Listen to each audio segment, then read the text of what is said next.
How's it going, everyone? I hope you're having a blessed day, and if not, I hope it becomes that way. This video, we're going to be making a 52-inch Juniper Self Bow. Self Bow referring to the fact that it doesn't have any fiberglass, rawhide, sinew, or any other material backing it.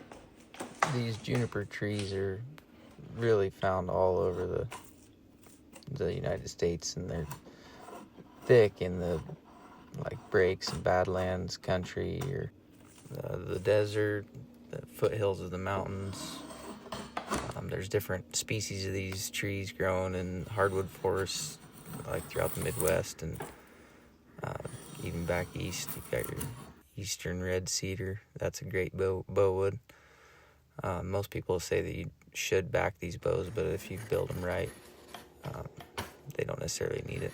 Obviously you wouldn't be able to stress them out too much or over their limit, but they do make a quick bow because you can leave them pretty fat. The limbs can be round, kind of like an old English longbow, tapered down to about 5/8 to a ½ inch, but really you don't have to remove that much material off the belly before these things start bending.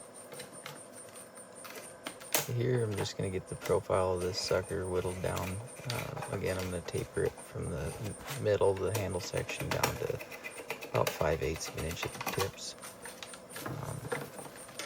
You definitely want to leave as much back, or as much of that first growth ring underneath the bark on the back of it as possible, so you don't want to get too thin with your profile here.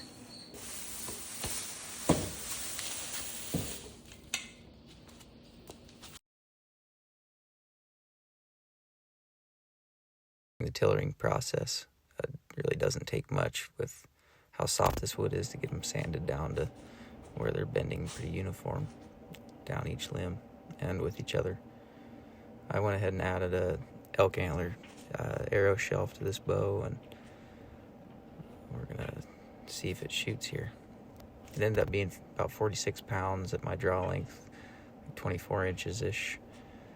I have a pretty short draw length, which I can get away with building some of these short bows and still making them work to where I have an anchor point back there on my cheek. Here's my trusty old pack scale reading 46 pounds. Ooh, there's a little bit of sanding in this video, my bad. And then for the finishing touches, some early American stain. It's probably my favorite stain of all time. Thanks for watching. May the Lord bless and keep you, and make his face to shine upon you.